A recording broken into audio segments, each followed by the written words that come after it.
오늘 하나님 말씀은 나홈서입니다. 나홈서 1장 1절에서 8절까지 우리 다 함께 읽도록 하겠습니다. 이것은 엘고스 사람 나홈이 니느웨가 형벌을 받을 것을 내다보고 쓴 묵시록이다. 주님은 질투하시며 원수를 갚으시는 하나님이시다. 주님은 원수를 갚으시고 진노하시되 당신을 거스르는 자에게 원수를 갚으시며 당신을 대적하는 자에게 진노하신다. 주님은 좀처럼 노하지 않으시고 권능도 한없이 많으시지만 주님은 절대로 죄를 벌하지 않은 채 내버려 두지는 않으신다. 회오리 바람과 폭풍은 당신이 다니시는 길이요 구름은 발밑에 이는 먼지이다. 주님께서는 바다를 꾸짖어 말리시고 모든 강을 말리신다. 바산과 갈멜의 숲이 시들며 레바논의 꽃이 이운다. 주님 앞에서 산들은 진동하고 언덕들은 녹아내린다. 그의 앞에서 땅은 뒤집히고 세상과 그 안에 있는 모든 것은 곤두박질한다. 주님께서 진노하실 때 누가 감히 버틸 수 있으며 주님께서 분노를 터뜨리실 때에 누가 감히 견딜 수 있으랴. 주님의 진노가 불같이 쏟아지면 바위가 주님 앞에서 산산조각난다. 주님은 선하심으로 환난을 당할 때 피할 피난처가 되신다. 주님께 피하는 사람은 주님께서 보살펴 주시지만 니느웨는 범람하는 홍수로 쓸어버리시고 원수들을 흑암 속으로 던지신다. 우리 잠시 기도드리시겠습니다. 하나님 아버지, 오늘도 온 열방에 흩어져 있는 주님의 백성들을 불러 모아 주시니 감사드립니다. 세상과 구별된 모임이라고 믿고 모여 싸우니 오늘도 세상과 구별된 시간을 보내게 도와주시옵소서. 하나님 말씀을 주시는 것에 언제나 감사를 드립니다. 말씀으로 영과 혼과 및 골수까지라도 쪼개는 은혜의 역사를 기대합니다. 주님께서 큰 일을 보이시옵소서. 소망 가운데 예배를 드립니다. 예수님의 이름으로 기도드렸습니다. 아멘. 여러분, 사람은 흙에서 왔다가 흙으로 돌아간다라는 말씀을 들어보셨죠? 이와 비슷한 말이 창세기 2장 7절에 있습니다. 여호와 하나님이 땅의 흙으로 사람을 만드시고 땅 아파르 더 더스트입니다. 그러니까 땅의 먼지, 땅의 흙으로 사람을 지으셨다라는 거죠. 그래서 이전에 어느 목사님 설교에 이런 말씀을 들어본 적도 있습니다. 사람은 죽어서 땅에 묻히면 흙의 성분과 동일하기 때문에 흙과 섞인다. 썩으면서 흙과 자연스럽게 섞인다. 이렇게 말씀을 하시더라고요. 그런데 이것으로 사람을 말씀을 하시는 건 전 별로 동의를 하지 못하는데, 왜냐하면 물고기를 갖다 묻어도 마찬가지고 땅에 코로 기식하는 모든 짐승들 또 날짐승을 갖다 묻어도 동일합니다. 그러니까 그런 것들로 사람을 설명하시는 것은 저는 바람직하지 않다라고 생각을 합니다. 그러니까 여호와 하나님의 땅의 흙으로 사람을 지으시고 하는 말씀에서 사람은 흙에서 왔다 흙으로 돌아간다라는 말씀을 연결시키는 것은 성경에 기록된 사람에 대한 설명으로 별로 바람직하지 않다라는 거죠.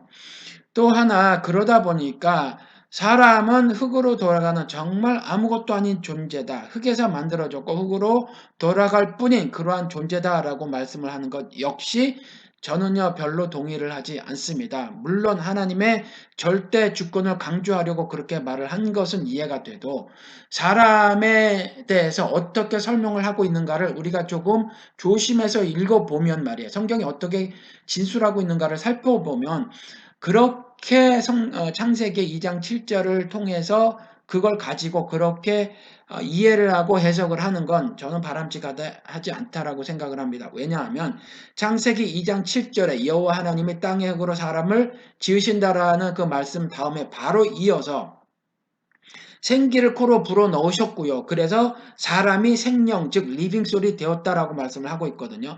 그러니까 성경에 기록된 사람은요. 처음부터 생명으로서의 사람을 말을 하고 있다는 거죠. 즉 윤리적 존재로 말을 하고 있어요. 아무것도 아닌 존재가 아니라는 거죠. 하나님의 영을 받은 존재, 이 생기, 루화, 이거는요, 하나님의 영을 말을 하고 있는데, 이 하나님의 영을 받아서 하나님의 모습과 형상을 한 유일한 피조물로 기록을 하고 있거든요. 그러니까 원죄가 아니라 원복을 타고난 존재로 설명을 하고 있다는 거죠. 성경은요, 신이 누구인가, 혹은 죄가 무엇인가, 성령이 누구인가, 뭐 이런 것들 있잖아요. 메시아와 그리스도는 무엇인가, 이런 것들처럼요, 인간은, 즉 사람은 누구인가, 어떤 존재인가에 대해서도 설명을 하고 있는데 세상에서 말하고 있는 사람과 많이 다르죠. 그래서 이 사람에 대해서는 하나님의 모습과 형상을 지닌 즉 윤리적 존재로서 처음부터 설명을 하고 있기 때문에 그저 생물학적으로 포유류다, 썩으면 흙이 되는 존재다라는 말씀을 하고 있는 건 아니에요. 물론 창세기 2장 7절에 땅의 흙으로 사람을 지으셨다라고 말을 하고 있지만은 이것은요 그 말씀을 하기 위한 것이 아니라는 거죠. 성경을 통해서 성경 전체를 통해서 사람에 대해서 말을 하고 있는 것은 하나님의 모습과 형상을 지닌 존재로서 말을 하고 있기 때문에 아무것도 아니다 이렇게 말씀을 하면 안 된다라는 거죠. 그런데 말이에요. 살다가 보니까 하나님의 모습과 형상을 가진 즉 하나님의 신적 도덕성인 의라는 의를 내포하고 있는 존재로서의 자존감을 잃고 살 때가 있어요. 하나님의 모습을 가진 존재다라는 그 자존감을 잃고 살 때가 있다라는 거죠. 왜냐하면 세상은요 나를 그저 시간당 5,000원 아니면 10,000원 아니면 20,000원짜리로 취급을 하더라라는 거예요. 그런데 그 시간당 5,000원이든 시간당 10,000원이든 20,000원이든 아니면 그 이상을 받는 사람이든 그것을 벌기 위해서 모진 애를 쓰거든요. 그러다 보니까 온통 머리와 마음속에는요. 그 내 노동력을 팔아서 혹은 내가 취득해서 얻은 지식을 팔아서 돈을 버는데 그 일에 마음을 뺏기고 있거든요. 그러다 보니까 어느 순간서부터 나라는 존재에 대해서 성경을 통해서 하나님이 내가 누군가를 말씀하고 계시는데 그것을 생각하고 살기보다는 그저 세상이 규정해 놓은 나 그것을 생각하고 그 생각에 함몰되어져서 인생을 살아가는 때가 너무나도 많이 있더라라는 거죠. 세상에 누가 사냐면 안악 사람이 살아요. 그 안악 사람은 기골이 장대합니다. 그리고 그 세상이라는 성은요, 워낙 크고 견고하다라고 성경은 말을 하고 있다란 말이에요. 세상은 절대적인 권력을 가지고 있다라는 거죠. 시야를 좀 넓혀볼까요? 시리아에 미국이 폭격을 가했죠. 그런데 이번에는 러시아가 폭격을 또 해대더라라는 거예요. 그러니까 세상 돌아가는 거 이렇게 보면요. 미국이나 러시아, 그리고 G2의 하나라고 하는 중국, 그리고 일본도 강대국이죠. 그리고 유럽이 하나로 뭉쳤단 말이에요. 이와 같이 힘이 있는 나라들이 세상을 호령하고 살고 있어요.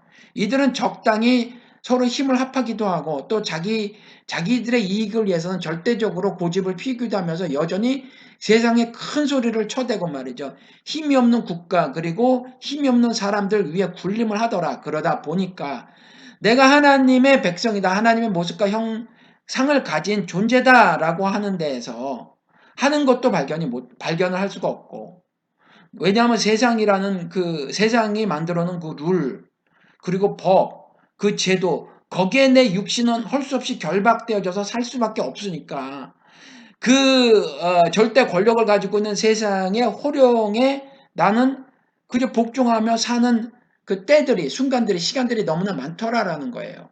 자존감을 잃고 살 수밖에 없죠. 살 수밖에 없다는 것이 아니라 잃고 살 때가 너무나도 많다라는 거죠. 약하니까. 그러니까 이렇게 세상 돌아가는 거, 이걸 보니까 하나님의 모습과 형상을 가진 내가 잘 안 보이는 거죠. 내가 나를 못 보는 거예요. 그러니까 나는요, 성령과 연합됐단 말이에요. 그렇죠. 내 안에는 성령이 계시단 말이에요. 그런 존재로서의 내가 발견이 되지 않는 거죠. 나는 누구와 연합했죠? 그리스도와. 그렇죠? 그리스도와 연합된 내가 보이는 게 내가 안 보이더라. 그러니까 나는요, 내가 아니에요. 나는요, 그리스도의 일부라니까요. 나는 성령의 일부예요. 나는 내가 사는 게 아니라 성령이 나를 살고요. 나는 내가 사는 게 아니라 그리스도가 나를 산다니까요. 갈라디아서 말씀대로. 나는 신의 모습으로 살아가는 거예요. 신의 형상대로 살아가는 거죠. 그런데요, 세상의 모습대로 살아간단 말이에요. 그러면 나와 하나님의 백성이라고 하는 거, 하나님 모습과 형상을 가진 사람들의 공동체라고 하는 그 교회는, 그 교회에서는 신이 보입니까? 신의 모습이 보여요? 신의 역사가 나타납니까? 땅에서 메고 푸는 열쇠를 가졌다고 하는 그 교회에서 신의 권능이 나타나느냐 하는 질문을 들어보는 거예요. 기생 라합은요, 국가를 배신했어요. 그 강력한 권력을 가진 국가를 배신했어요. 왜냐하면 그 국가보다 신이 더 광대하신 것을 알기 때문에 그래요. 이전에 풍문으로 들었거든요. 이전에 그 하나님께서 이스라엘을 인도하신 것을 들었어요. 이스라엘을 인도하시는데 이스라엘을 인도하실 때 그걸 이스라엘의 진행을 행군을 방해하는 그 모든 나라들을 꺾으시는 소문을 들었단 말이에요. 그것들을 멸망시키고 물심판을 가하셨던 이스라엘을 들었단 말이에요. 이 기생 라합이. 그러니까 그 광대하신 하나님에 대한 믿음 때문에 그 두 정탐꾼을 숨겨주고 도망가게 했거든요. 그렇죠? 그런데 지금 이 세상 돌아가는 것 보고 세상의 이 강력한 그곳에는 어, 그 안악 사람이 있고 말이에요. 장대한 안악 사람이 있고 그 세상이라는 성은 너무나 크고 견고하니까 즉 세상이 만들어 놓은 그 룰은요. 정말 염치도 없는 데다가 눈꼽만큼의 아량도 보이지 않으니까 정말 그곳에서 살아남으려면 그 세상이 만들어 놓은 룰이라든가 법이라든가 제도에 순종하고 살 수밖에 없는 내 육신의 삶 때문에 내 영혼 역시 결박되어 살고 있지 않은가를 한번 봐야 한다라는 거죠. 하나님은요, 나훔을 통해서 니느웨의 멸망을 말씀을 하고 계세요.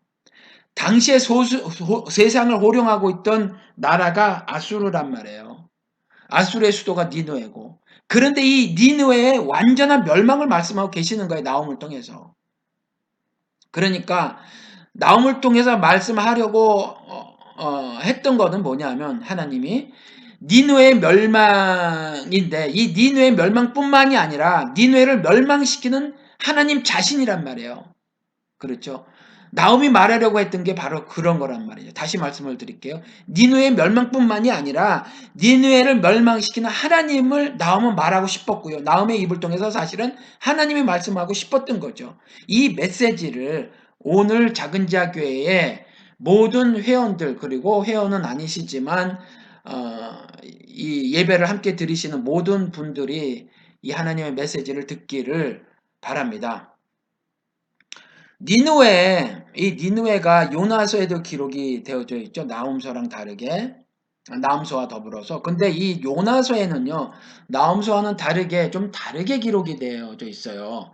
그러니까 니느웨에 대해서 하나님이 긍휼을 보이십니다. 내가 어찌 니느웨에 있는 12만을 아끼지 아니할 수 있더냐라고 하면서 긍휼, 자비하심을 보이시거든요. 그런데 이 나홈서에는요. 그 니느웨의 그 하나님 앞에서 반역 때문에 심판하는 기록이 있어요. 다르죠. 그 니느웨가 그 회개하고 난 이후에 입으로만 회개를 했던 모양이에요. 그러다 보니까 그 이후에 계속해서 하나님을 반역을 했죠. 말씀드린 것처럼 요나서에는 니느웨가 회개하지 않을 경우에는 않을 시에는 멸망당할 것이라는 하나님의 저주의 메시지를 듣고 혹은 구원의 메시지를 듣고 이들은요 머리에 죄를 뿌리고 온 국민이 다 회개를 했더라 금식하면서. 그런데 나홈서에서는 조금 전에 말씀드린 것처럼 니느웨가 하나님 앞에서 반역하는 기사가 있거든요. 그러니까 아주 극명하게 그 대척점에 서 있는 듯 기록을 하고 있단 말이에요. 니느웨의 모습을. 그러다 보니까 요나서에서는 니느웨에 대한 구원의 말씀이 있는데 나홈서에서는 물심판을 당해서 멸망당할 것이다. 이렇게 기록을 하고 있다라는 거죠.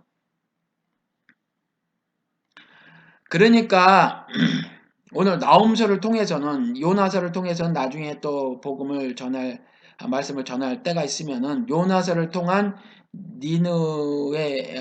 요나를 통한 니느웨를 향한 그 말씀을 가지고는 그때의 그 교훈의 말씀을 배우기로 하고요. 오늘은 나홈서를 통해서 하신 말씀 있지 않습니까? 니느웨를 브링업해서 가지고 와서 보기로 가지고 와서 하신 그 교훈의 말씀을 오늘은 듣도록 하겠습니다. 그러니까 여러분 성경에 기록된 이스라엘과 이방의 전투 같은 기록을 봤었을 때 예를 들어서 블레셋과의 전투를 기록을 봤을 때 여러분들은 여러분 자신을 누구라고 생각을 합니까? 여러분들이 이스라엘이라고 생각하세요? 이방인이라고 생각을 하세요? 여러분들 성경을 읽을 때는요, 항상 비판의 메스를 내게 들이대야 해요. 그러니까 블레셋과의 전투에서 어쩔 때 이스라엘의 잘못을 보면 그 책망하시는 걸 보면 내가 이스라엘이라고 해야 하고요.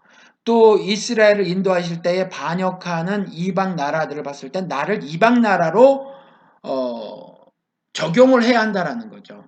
그러니까 비판의 메스는 내게 들이대야 한다라는 말이에요. 그러니까 오늘 본문 말씀에서도 나는 니네 사람이 아닌가라는 질문을 가지고 오늘 말씀을 드렸으면 참 좋겠습니다. 제가 여러분도 아시지만 가끔 세상의 창고라는 악을 고발하잖아요. 그리고 그 악마의 새끼로 살아가는 세력에 대해서 구체적인 언급을 하는 때도 있단 말이에요. 그런데 이런 것 모두가 다 여러분들에게 이런 말씀을 드릴 때는 뭐냐면 그런 악들을 배우지 마셔라. 그리고 혹시 이미 삶 속에 그런 악들이 침투했으면 그것들을 도려내자. 살점 도려내듯이 도려내자. 그것이 로마서의 말씀대로 산 제물로 드리는 것이다. 내가 세상의 모든 초등학문이라든가 세대 가르침을 배워서 그것대로 인생을 살아감으로 내 속에 또아리 틀고 있는 삶 속에 침투해 있는 하나님을 반역하는 그 모든 악들을 살점 도려내듯이 도려내자 하는 의미에서 그 말씀을 드렸던 거죠. 그러니까 오늘도 그런 의미로 비판의 메스를 내게 들이대 보자라는 말씀입니다. 세상이라는 것은요. 하나님은 모르는 사람들을 말을 하죠. 제가 여러 차례 말씀을 드렸지만 죄인들이 죄인의 머리로 고안된 법제도 장치 그리고 죄인된 그러니까 즉 깨진 심령으로 만들어낸 윤리와 도덕으로 만들어진 세계를 세상이라고 한다. 그러니까 조금 더 말을 해서는 그 사람들을 말을 하는 거죠. 그 사람들. 그러니까 한마디로 말하면 세상이란 하나님을 모르는 사람들을 말을 하는 거죠. 그러면 질문을 던져보시자고요. 그 세상과 대척점에 서 있는 것이 교회입니까? 그렇게 말을 하기가 굉장히 어렵다라는 거죠. 물론 우주적 교회, 그리스도가 머리 되시고 하나님을 신앙하는 신자들이 지체된 그 인비저블 처치, 보이지 않는 교회는 맞아요. 그렇지만 지역교회, 우리가 몸담고 있는 그 교회, 그 교회가 세상과 대척점에 서 있는 것인가? 답을 그렇다라고 하기가 곤란하다라는 거죠. 그것은 성경의 계시록 7교회 중 하나님의 책망을 받은 5교의 모습에서 마찬가지라는 거죠. 그러면 교회의 교인은 어떤가? 교인 역시 세상과 대척점에 서 있는 존재라고 말하기가 굉장히 어렵다라는 거예요. 이 말씀을 우리가 잘 들어야 해요. 그냥 교회 다님으로 그것으로 나를 거룩하고 세상과 구별되었다고 생각하시는 분들이 많이 있다라는 거죠. 그렇다 보니까 성경을 통해서 하나님의 책망이라는 말씀을 했을 때 그 책망의 말씀을 두고 내게 비판의 메시지를 들이대지 않더라라는 거예요. 그런데 그렇게 우리가 알면 곤란하니까 지금부터 제가 말씀드린 대로 세상과 대척점에 서 있는 것이 교인도 교회도 아니라는 것을 명심을 하고요. 비판의 메시지를 들이대도록 하겠습니다. 하나님의 모습과 형상을 가진 사람이 세상과 구별된 사람인데 그러니까 이 말씀은 다시 말씀을 드려서 구원을 받았다고 하는 말은 하나님의 모습과 형상을 회복했다는 말이니까 구원을 받은 사람과 아닌 사람으로 나뉠 뿐이다라는 말씀이거든요. 그렇죠? 그저 교인이라고 해서 교회라고 해서 세상과 구별된 것이 아니란 말씀이죠. 비판의 메시지를 들이대겠습니다. 제가 어저께 병원을 갔어요. 그 당뇨가 있어서 피 검사를 하기 위해서 제가 어저께 병원을 갔는데 그 한국 사람처럼 보이는 직원이 있더라고요. 이전에 있었는데 안 보이고 다른 직원이 있는데 나중에 물어보니까 물어본 게 아니라 들리는 소리에 의하면 그 외국인 그러니까 그 한국인과 외국인의 그 자녀 2세라고 그래요. 그러니까 섞인 사람이죠. 근데 이 사람이 이제 저에게 영어를 하더라고요. 들어보니까 한국말도 조금 하던데 저에게 영어로 해요. 그러면서 그 의사분은 제가 목사인 걸 알고 있어서 저에게 늘상 이렇게 잘 대해주시고 그랬어요. 목사라고 해서 잘 대해주신 것이 아니지만 아무튼 저를 부를 때 목사님이라고 부르는데 바깥에 이제 그 조그만 방에서 저랑 뭐 그 이런저런 이야기 나오고 피도 뽑고 이제 뭐 이렇게 하고 그랬는데 나오고 이제 돈을 내려고 하는데 그 의사분이 저에게 목사님 하면서 이제 인사를 하니까 이분이 혼잣말로 영어로 목사 같지 않은데 이렇게 말하면서 저에게 목사냐고 이렇게 영어로 물어봐요. 그래서 그렇다라고 했는데 혼잣말로 목사 같아 보이지 않는다. 이게 말이죠. 이 사람은 무엇으로 저를 목사 같지 않다고 했을까요? 제 행색 보고 그랬죠. 제 행색 보고. 제가 그냥 청바지에 뭐 티셔츠를 입고 갔으니까. 보통 목사님들은 그런 모습들을 저 위에 양복 저고리라도 늘상 입고 다니시잖아요. 면바지라도 입고 하지. 저처럼 뭐 청바지 입고 이렇게 다니시지 않는단 말이에요. 그러니까 아마 목사 같아 보이지 않았는 모양이에요. 이게 작은 일이긴 한데 도대체 이와 같은 생각을 왜 갖게 됐느냐. 이게 말이에요. 세상의 시각으로 모든 것을 보고 읽고 관점을 형성하고 관점에 따라서 생각한 대로 행동해서 그렇다는 거죠. 그렇죠? 이게 작은 일이긴 해요. 작은 일이기는.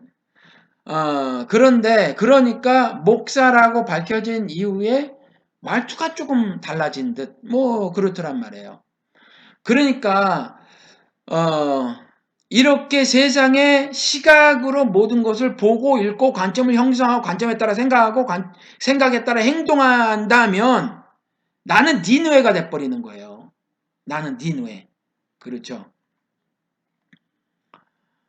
여러분 생각의 몸이란 책이 있습니다. 여러 명이 쓴 글을 모아놓은 책인데 제목들을 제가 몇 개를 한번 알려드려 볼게요. 여러 명이 쓴 글인데 나는 소통하고 타협한다. 그리고 또 어떤 제목은 나는 시대를 기록한다. 짧은 에세이들이에요. 그리고 나는 진실을 쓴다. 요건 주진우가 썼더라고요.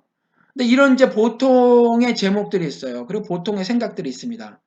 그리고 조금 더 약간 도전적인 제목들이 있더라고요. 나는 한국 자본주의를 고치고 싶다. 그리고 또 하나는 나는 불평등의 대한민국이 싫다. 이런 제목과 글들도 있습니다. 그리고 조금 더 나가서는 어떤 사람은 이런 제목으로 글을 썼어요. 나는 세상에 대한 복수심으로 글을 쓴다. 그리고 또 다른 거 하나가 있는데 나는 사람들 마음에 지뢰를 매설한다. 이런 제목으로 글을 썼더라고요. 이게 생각의 모험이라는 책이에요. 여러분, 이런 제목으로 글을 썼는데 세상 출판사에서 출판을 해주고 사람들이 이 책을 구입해서 보도를 하라는 거죠. 자연스럽죠. 그런데 우리는요, 우리는 이와 같은 생각의 모험을 하는 자유를 누리고 있습니까? 생각이라는 건 행동으로 굳혀야 되니까 행동의 자유를 누리고 있습니까? 그리고 혹시 타인의 생각에 모험을 하는 그 자유를 우리가 제한하고 있지는 않습니까? 타인이 자신의 생각을 기반으로 한 행동을 우리가 혹 제한하고 있지는 않습니까? 나에게도 그렇게 하고 타인에게도 그렇게 하고 있지 않은가라는 질문을 드리는 거죠.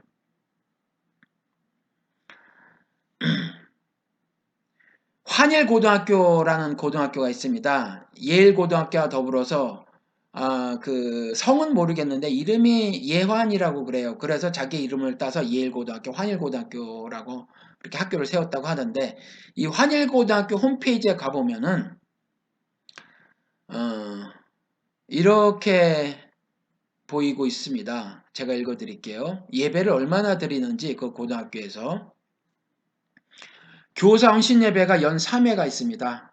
많아 보이지 않죠? 요거 하나만 있으면 그렇습니다.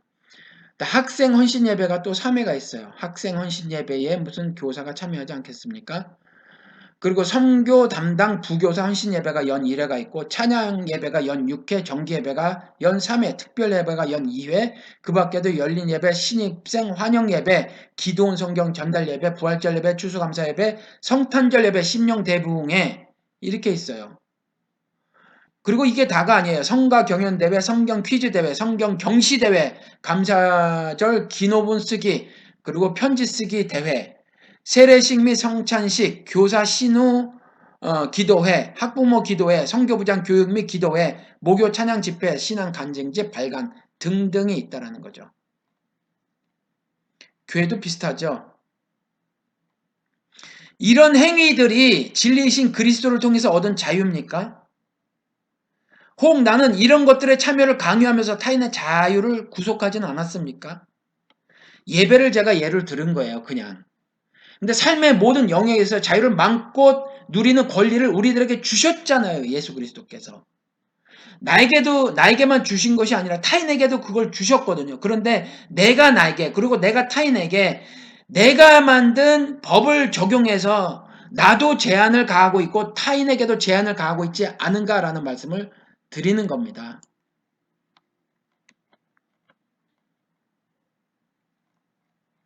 이런 거는요, 말씀드린 것처럼 제가 병원에 갔을 때 그분이 목사 같지 않다라는 판단을 저의 행색을 보고 한 것처럼요. 이게 전부 다 세상의 시각으로 읽고 보고 관점을 형성하고 관점에 따라 생각하고 행동해서 그렇단 말이에요. 이렇다면 아무리 예배를 드린다고 하더라도 예배를 드리면서 심판받을 니느웨의 삶을 사는 거죠. 그렇죠? 교회도 마찬가지라는 거예요. 전혀 자유를 누리고 있지 못하는 거죠. 뭐 예배를 드리지 말라는 말씀이 아닌 것으로 여러분들이 이해를 하실 것이라고 믿습니다. 사무엘상 1장 20절부터 23절을 보시자고요. 읽어드릴게요. 한나 이야기인데 한나가 임신하고 때가 이름에 아들을 낳아 사무엘이라 이름하였으니 이는 내가 여호와께 그를 구하였다 함이더라. 그 사람 엘가나와 그의 온 집이 여호와께 매년제와 세원제를 드리러 올라갈 때에 오직 한나는 올라가지 아니하고 그의 남편에게 이르되 아이를 젖대거든 내가 그를 데리고 가서 여호와 앞에 뵙게 하고 거기에 영원히 있게 하리이다 하니 그의 남편 엘가나가 그에게 이르되 그대의 소견에 좋은 대로 하여 그를 젖대기까지 기다리라.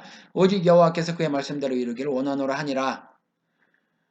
여러분 이스라엘은요 죄 용서함을 받기 위해서 1년에 한 번 드리는 매년제에 꼭 참석을 해야만 합니다.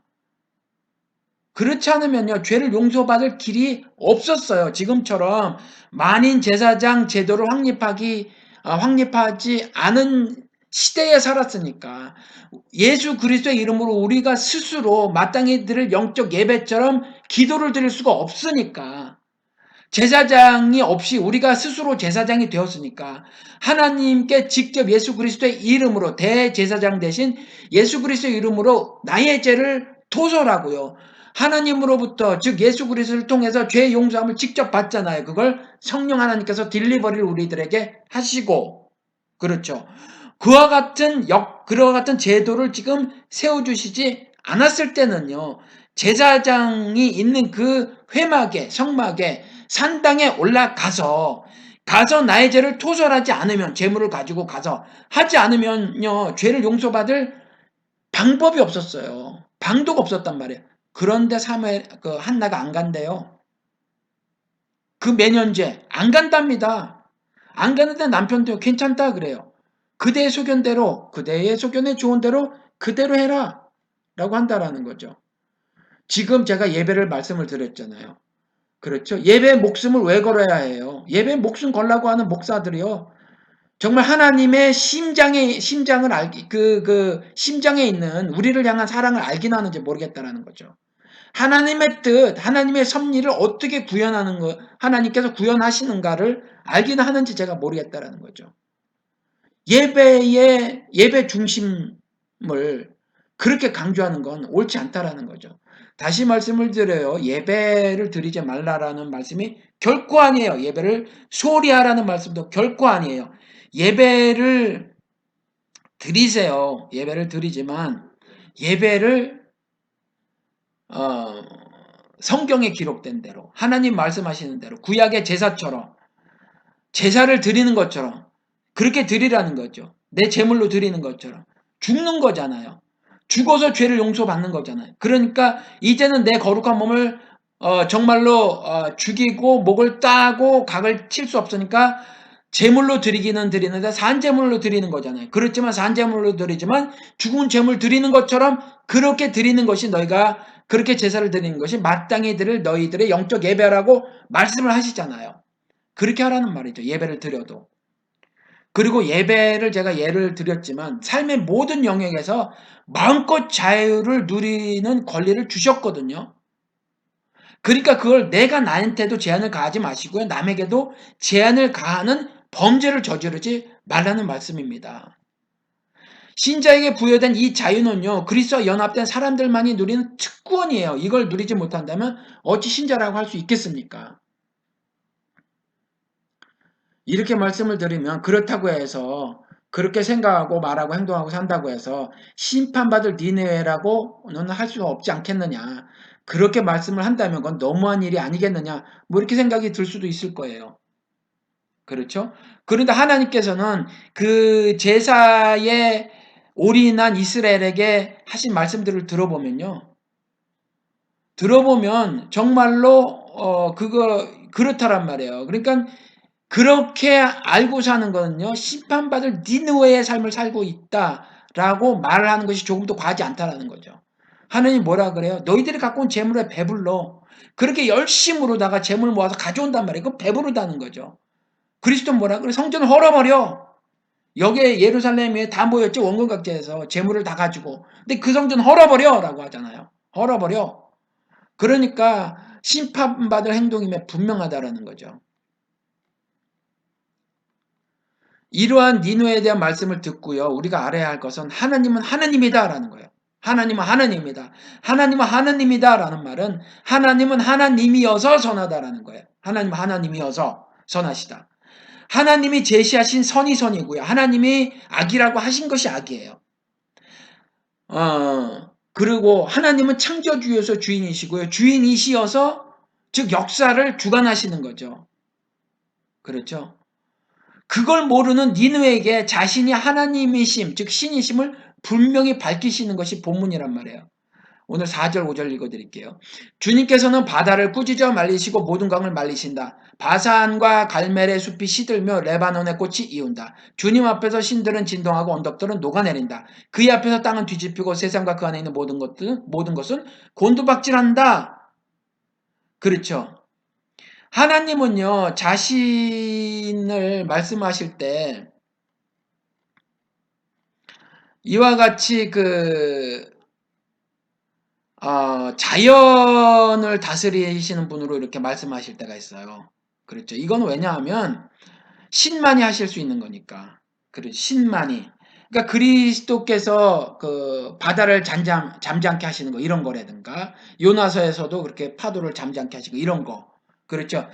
도무지 인간으로서는 할 수 없는 이런 것들을 말씀을 하시면서 자신이 유일한 권능을 가지신 신이다라는 말씀을 하시거든요. 그러니까 4절, 5절도 마찬가지예요. 바다를 꾸짖어 말리시고 강을 말리시고 뭐 이런 거. 그렇죠. 바산과 갈멜의 숲이 시들고 뭐 산들이 진동하고 언덕들이 녹아내리고 땅이 뒤집히고 뭐 이런 것들 있잖아요. 땅 속에는 땅이라고 하는 그 세상에 있는 모든 것들이 곤두박질 치고 하는 이런 그 표현들이 하나님은 하나님이시다 이렇게 말씀하시는 거란 말이에요. 그렇죠? 그 니느웨 앞에서 자신이 하나님이심을 말씀하시는 거라는 거죠. 그렇죠? 그런데 우리 하나님께서 이전에 이렇게 말씀하신 거 여러분들이 기억하실 거예요. 나는 스스로 있는 자다. 모세가 이스라엘에게 가서 당신을 누이시라 하리까 이랬을 때 나는 스스로 있는 자라 이렇게 말씀하신단 말이에요. I am who I am. 나는 나다라는 거거든요. 스스로 있는 자다. 하나님께서 자신이 신이심을 말씀하시려고 할 때에 그렇게 말씀하셨다는 거죠. 그렇죠? 그러니까 나는 난데 스스로 있는 자인데 I am who I am인데 이게 세상에 힘 있는 나라들이 호령을 하고 사는 그런 곳에 육신이 결박되어 살아가니까 도대체 신이 신으로 눈에 들어오지 않으니까 내 안에 있는 세상이 나를 묶어버리기도 하니까 그대로 살 수밖에 없으니까 그렇죠. 나는 나다라고 말씀을 하시면서 구체적으로 뭐라고 말씀하고 계시냐면 나는 이 자연까지라도 호령하는 그런 신이다. I am who I am을 이번에는 물론 다른 성경도 마찬가지지만 나홈수에서는 이렇게 구체적으로 I am who I am을 그렇게 말씀을 하고 계시더라라는 거죠. 그렇죠. 구원하심이 보좌에 앉으신 우리 하나님과 어린 양께 있다라는 계시록 말씀을 우리는 노래로 수도 없이 불렀단 말이에요. 그렇죠. 그런데 노래로 수도 없이 불렀는데 이걸 정말로 우리가 살아가면서 하나님의 구원의 능력을 일상을 믿음으로 살아냄으로 진짜 찬양을 하고 있는가? 노래로가 아니라 우리의 데일리 라이프, 매일의 삶을 신앙으로 살아가면서 정말 신앙을 통해서 입으로는 노래하지 않더라도 내 삶의 고백을 통해서 정말 찬양을 하고 있는가? 구원하심이 보좌에 앉으신 우리 하나님과 어린 양에 있다라고 고백을 하고 있는가라는 말이죠. 이렇게 하나님의 모습과 형상을 회복하지 못한 니느웨는요, 결국 하나님으로부터 벌을 받는다라는 거예요. 요나서에서는 그렇게 머리에 죄를 뿌리고 금식하면서 회개를 했던 그 니느웨가 결국 하나님의 모습과 형상을 회개하지 못하고 계속해서 반역을 하니까 그게 입으로만 회개를 한 것이 없으니까 하나님으로부터 벌을 받는다. 1절 2절 오늘 본문 이것은 엘고스 사람 나홈이 니느웨가 형벌을 받을 것을 내다보고선 묵시록이다. 주님은 질투하시며 원수를 갚으신 하나님이시다. 주님은 원수를 갚으시고 진노하시되 당신을 거스리는 자에게 원수를 갚으시며 당신을 대적하는 자에게 진노하신다라는 거죠. 그렇죠. 그러니까 I am who I am인데 자연에게 명령하고 순종하게 하고 자연을 멸하시기도 하는 그런 분인데 오늘 본문은요. I am who I am이 I am what I am으로 나타나더라. 여러분 제가 영어로 설명을 드리는 것이 좀 편할 것 같아서 영어로 말씀을 드려볼게요. Who are you? 그러면 I am John 그러잖아요. 당신이 누구냐? 그러면 내가 John이라고 말을 한단 말이에요. 근데 what are you? 그러면 I'm carpenter 이렇게 말을 해요. 그렇죠. 자기가 무슨 일을 하고 사는 사람이냐라고 대답을 한단 말이죠. 그렇죠? who와 what의 차이라는 거죠. Who are you? I'm John. 그렇죠? 당신이 누구냐? 그러면 나는 잔입니다. 라고 대답을 하는데 What are you? 라고 물으면 I'm carpenter. 이렇게 말을 한단 말이죠. 나는 목수라고 대답을 하는 거예요. 나는 목수입니다. 라고 대답을 하는 거예요. 그러니까 I am who I am. 나는 누구다. 그렇죠? 하나님이 나는 나다라고 밖에 설명할 수 없는 거예요. 나를 어떻게 말씀하고 있는 것이 아니죠. 그러니까 하나님의 이름이라고 하나님 정확하게 이름이 없어요. 하나님의 이름이라고 말하는 거, 뭐 여호와 이레니, 뭐 그밖에 다른 것, 또는 엘샤다이니, 뭐 아도나이 이런 거 하나님의 이름이 아니에요. 하나님이 자신이 누군가를 I am who I am을 설명하는 것에 불과한 거죠. 그건 하나님의 이름이 아니에요. 그래서 여호와 증인들이 자신들이 하나님의 이름을 찾았다고 말하는 건 성경을 제대로 이해하고 있지 못한 거죠. 그래서 I am who I am의 I am what I am으로 성경에서는 여러 군데서 각기 다른 하나님으로 자신이 하시는 일로 자신을 말씀을 하고 계시다. 계시하고 계시다. 자신의 하늘 섭리를 구체적으로 드러내심으로 자신을 말씀하시다. 자신이 누구이신가를 말씀하고 계시다라는 거죠. 그렇죠. 그러니까 하나님의 모습과 형상을 가진 사람도 마찬가지예요. 마찬가지. 그러니까 나는 하나님의 모습과 형상을 지닌 사람이라는 영적 정체성을 어떻게 증명할 수 있냐면 하나님 앞에서 나는 내가 살고 있는 그 구체적인 살림살이 즉 행함을 가지고 내가 하나님의 모습과 형상을 가진 사람이라고 말할 수 있다는 거죠. 그것을 증거할 수 있다라는 거예요. 그렇죠. 근데 니느웨는 그렇게 살지 않았다라는 거죠. 니느웨는. 지금 현대를 살아가는 영적 니느웨들도 마찬가지라는 거예요. 비판의 메시를 내게 들이대라라는 거예요. 그래서 내가 이와 같이 영적 니느웨로 살고 있는가를 봐야 한다라는 거예요. 그러면요. 그게 아프고 고통스럽지만 그 삶을 도려내야 한다라는 거죠. 그렇죠? 그리고 오늘 본문 말씀에 그런 니느웨는요. 그 벌을 피할 길이 없다라는 겁니다. 6절, 7절, 8절입니다. 읽어드릴게요. 주님께서 진노하실 때 누가 감히 버틸 수 있으며 주님께서 분노를 터뜨리실 때 누가 감히 견딜 수 있으랴. 주님의 진노가 불같이 쏟아지며 바위가 주님 앞에서 산산조각이 난다. 주님은 선하심으로 환난을 당할 때 피할 피난처가 되신다. 주님께 피하는 사람은 주님께서 보살펴 주시지만 니느웨는 범람하는 홍수로 쓸어버리시고 원수들을 흑암 속으로 던지신다. 그 벌을 피할 길이 없어요. 노홍수 사건, 물심판은 그걸 말하죠. 그래서 천국엔 더 이상 바다가 없다. 그렇죠? 더 이상 그와 같은 심판이 없다라는 거예요. 바다가 없다라는 말은. 그러니까 뭐 노아 홍수에서 정말 진짜로 창이란 어떤 이런 거를 읽으면 안 된다라는 거죠. 하나님의 심판을 피할 수 없음을 노함수 사건에서 읽어야 하고, 오늘 나홈서에서도 마찬가지로 누가 감히 버틸 수 있으며 누가 감히 견딜 수 있으랴 하는 그 심판이 이 물 심판이더라, 홍수 심판이더라라는 말씀이죠. 그러니까 여기서 집중할 것은 물이 아니라 물이 예표하고 있는 것을 집중해야 한다는 거죠. 그렇죠. 그런데 7절에 주님은 선하심으로 드린 것처럼 하나님이어서 선하시단 말이에요. 선하셔서 하나님이 아니라. 그러니까 우리의 주 대신 하나님은 선하심으로 환난을 당할 때 피할 피난처가 되신다잖아요.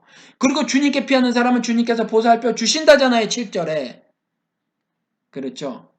이 메시지 역시 동일하게 전하고 있다라는 거죠. 나홈서는요, 니느웨가 받을 형벌을 보고 쓴 묵시록이에요. 1절 말씀처럼. 즉 장차에 벌어질 일, 즉 최종 심판에 대해서 니느웨를 예로 들어서 예언을 한 것이죠. 그러니까 따라서 복이었던 니느웨는 멸망을 당하는 거예요. 실제 역사에서. 그렇죠. 이게 그러니까 계시록이 그 요한계시록, 이게 사실 요한묵시록이라는 거죠. 장차의 요한계시록의 장차에 벌어질 일을 묵시로 기록한 것처럼 이 나홈서도 장차의 일을 묵시로 기록한 건데, 실제 예인 니느웨를 보기로 들어서 말씀을 하고 계시는 거란 말이에요. 그렇죠. 그러니까 니느웨를 내 속에 있는 세상이라고 알고 이해를 해서 내가 믿음 안에 있는지 믿음 밖에 있는지 날마다 시험하는 그런 삶을 살아야 해요. 그러다 보면 하나님께서 날마다 짐책하신 음성이 들려요. 그 짐책은 하나님께서 성경을 통해서 성경을 기록하신 목적이란 말이에요. 왜요? 우리를 정금으로 만드시려고, 우리를 낙원에 드시려는 선한 목적이 있으셔서, 그래서 7절에 말씀하고 계시는 거란 말이에요. 그렇죠? 주님께서는 선하시니까 이와 같이 재앙인 니느웨에 퍼부어질때라도 회개하면 피난처가 돼주시겠다라는 거죠. 보살펴 주시겠다라는 거예요. 심판을 명쾌해 주시겠다라는 거죠. 이와 같이 하나님은요, 자신의 임재를 현재의 역사에서 분명히 드러내심을 말씀하고 있다라는 거예요. 이와 같이 세상이 절대 권력을 가지고 그것을 무지막지하게 휘두르고, 그 무지막지하게 휘두르는 그 폭력적 권력에 내가 희생양이 돼서 살아가고 있고, 그리고 그 폭력을 당해서 너무 고통스러워서 그 육신의 고통에 신음하고 있어서 도무지 그 피할 길을 내시는 주님을 바라보지 못하면 결국 니느웨로밖에 살 수 없다. 그래서 40일 금식이라는 끔찍한 육신적인 상황을 맞이하더라도 하나님의 입으로부터 나오는 모든 말씀으로 살아라. 빵으로만 살 것이 아니라. 그렇죠. 빵을 얻기 위한 일을 중단하라는 말이 아니에요. 그렇지만 빵으로만 살 것이 아닌 존재임을 깨달아라. 상황에 함몰되어져서 살지 말아라라는 말씀을 하고 계신다란 말이에요. 나는 나의 존재를 언제나 인류 역사 한복판에서 드러내고 있다라는 거죠. 내가 보이지 않느냐라는 말씀을 하고 계시는 거예요. 하나님은요, 이 나움을 통해서 자신의 임재를 현재 역사에서 분명히 드러내시고 있다라는 메시지를 현재를 살아가는 우리들에게 하고 계시다라는 말씀이죠. 3절 말씀입니다. 주님은 좀처럼 노하지 않으시고 권능도 한없이 많으시지만 주님은 절대로 죄를 벌하지 않은 채 내버려 두지 않으신다. 회오리 바람과 폭풍은 당신이 다니시는 길이요 구름은 발밑에서 이는 먼지이다. 주님은요, 절대로 죄를 벌하지 않은 채 내버려 두지 않으실 거예요. 그러니까 그걸 우리가 분명히 알아야 하고요. 또 하나는 주님은 그렇지만 좀처럼 노하지 않으실 거라는 거죠. 그러니까 그리스도의 초림은 to save, 구원하시기 위함이라는 거죠. 지금은요, 징책이지 심판이 아니란 말씀이에요. 그렇죠? 우리에겐 여전히 기회를 주신다라는 거죠. 그리고 우리에게 노를 바라지 않으신다라는 거예요. 껐떡한 우리에게 말씀하시는 것이 있어요. 목사들이 겁주려고. 매 맞기 전에 돌아와라. 하나님이요, 그렇게 매를 때리시는 분이 아니시란 말이에요. 하나님은 좀처럼 노하시지 않으신다라는 거잖아요. 그리고 권능이 한없이 많으셔서 어떠한 상황 가운데서도 회오리 바람과 폭풍을 만난다고 하더라도 그렇죠? 그 모든 것들은 그 주님의 발밑에 있는 먼지에 불과하다잖아요. 그렇죠? 그러니까 피할 길을 내시니까 우리가 그리 알고 살아야 할 줄로 믿습니다. 작은 자 교회가 세상에서 빛과 소금으로 살려면요. 빛과 소금이 되어야 그 삶을 살 수 있죠. 그러니까 처절한 자기 방성과 자기 계획이 뒤따르지 않으면 안 된다라는 거예요.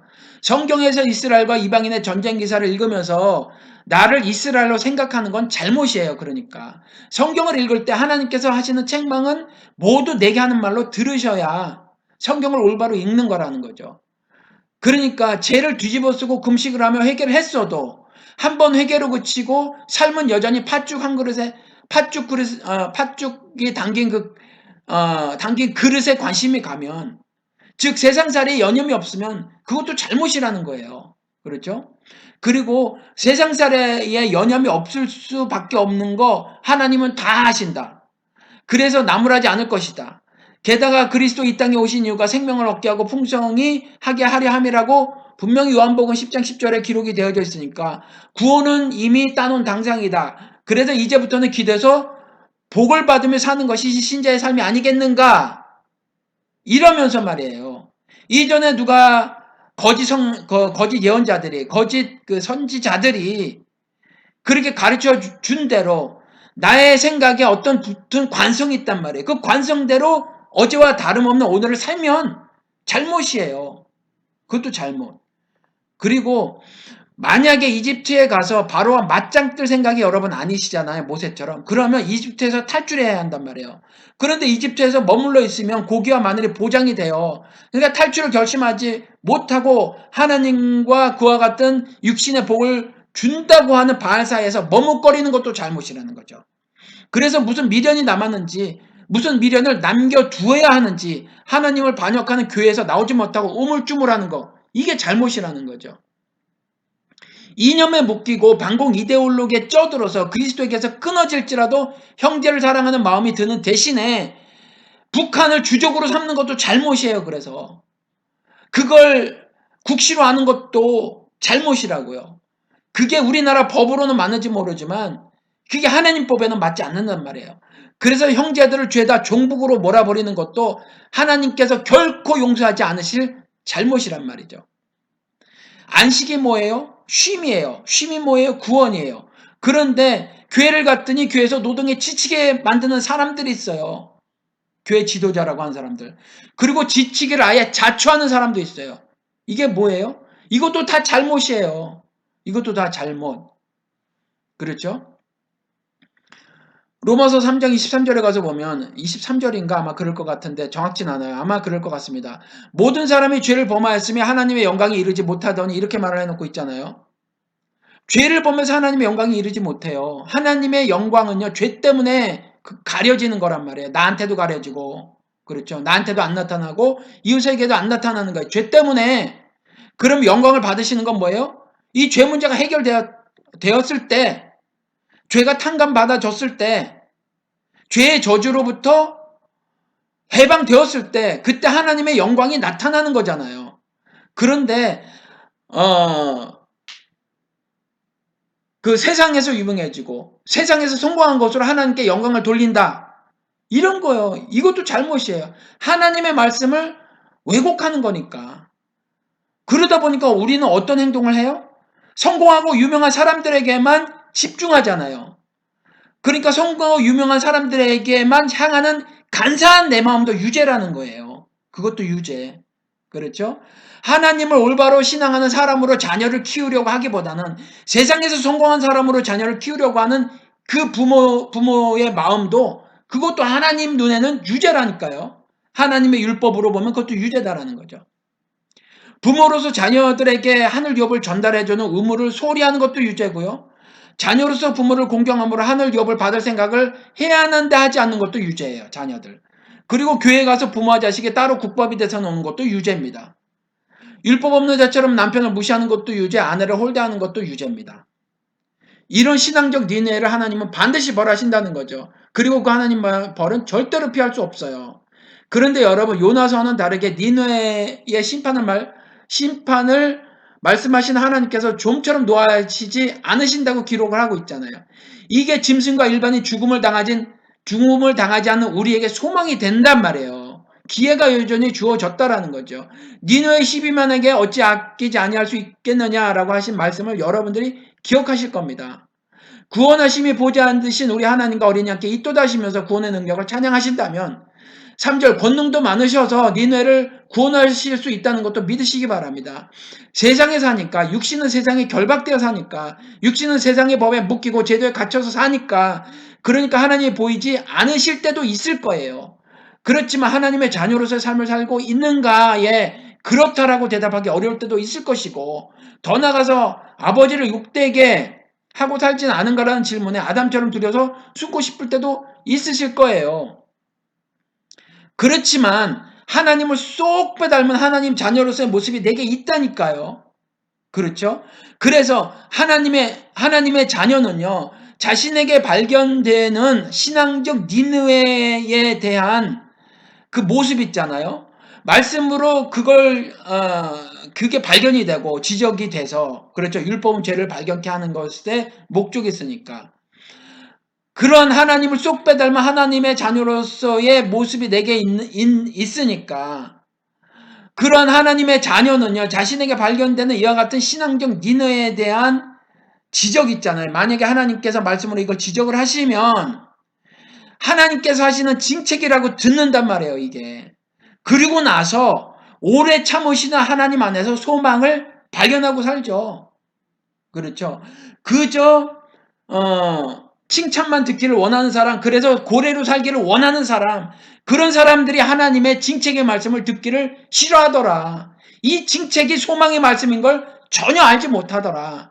하나님의 섭리를 내 삶을 통해서 구현하는 언약의 말씀인 걸 전혀 깨닫지 못하더라라는 거예요. 그렇죠. 말씀을 붙들고 오늘을 기억하면서 내일을 기약하는 작은 자의 모든 분들은요, 이와 같이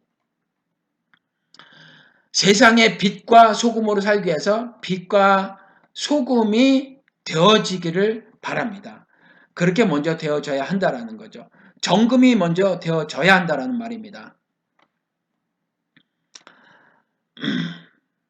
여러분들 다시 말씀을 드리겠습니다. 여러분들에게는 하나님을 쏙 빼닮은 하나님의 자녀로서의 모습이 있습니다. 설사 내가 절대 권력을 휘두르는 세상 가운데 육신이 결박되어져서 내 머리와 가슴은 하나님을 등지고 살고 등진지도 모른 채 사는 때들이 많이 있다고 할지라도 이와 같이 징책의 말씀을 전하실 때에 그 징책의 말씀이 소망의 말씀인 줄 알아서 내가 소금이지 못한 시간들이 있고 내가 비치지 못한 때가 있으면 그러한 삶을 살았던 나의 때와 시간들, 그것들을 아주 날카로운 메스로 도려내시고 그리하여서 하나님이 원하시는 정금의 모습을 사시고 그 완전한 정금의 모습을 소망으로 오늘도 사시는 여러분 되시기를 주님의 이름으로 축원을 드립니다. 기도하시겠습니다. 하나님 아버지, 오늘도 말씀을 주심에 감사를 드립니다. 말씀 가운데 오늘도 하늘 교훈을 얻었습니다. 그 책망이 내 심장에 전달되었습니다. 믿음을 더해 주시어서 책망과 교훈의 말씀을 살아내게 하여 주시옵소서. 하나님의 사랑과 그 사랑을 죽음으로 이루신 그리스도의 은혜와 죽고 다시 사신 그리스도의 은혜를 내일의 소망을 두고 오늘을 개혁해 나가는 작은 작의 모든 회원 여러분들의 삶에 영원토록 함께 하시기를 다시 오실 귀하신 예수 그리스도 이름 받들어 간절히 기도드렸습니다. 아멘.